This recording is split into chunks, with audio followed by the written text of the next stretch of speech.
Сегодня рабочим визитом Илдархан Айсен Николаев посетил Мегино-Кангаласский улус. Глава республики посетил ряд наслега, встретился с сенокосчиками в селах Биккё, Хоробут и Тюнгюлю. В последнем Айсен Николаев провел большое совещание по кормозаготовке в заречной группе улусов. Как отметил глава республики, настрой у людей хороший, план будет выполнен. Тяжелая ситуация в Мегино-Кангаласском и в Усть-Алданском районах из-за засушливой погоды и нашествия саранчи будет компенсирована работой мобильных бригад. Уже дано поручение Министерству сельского хозяйства обеспечить выезды на дальние участки.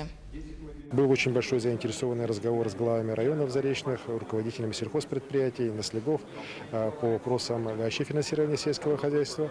Я еще раз убедился в том, что руководство районов и наследов, сельхозпредприятия, вообще труженики села, они поддерживают политику на организованные хозяйства, на дальнейшее развитие вот этого направления. Так. И, конечно же, в этом направлении мы и будем принимать решения, в том числе вот по финансированию субсидирования молока, которое всех интересует.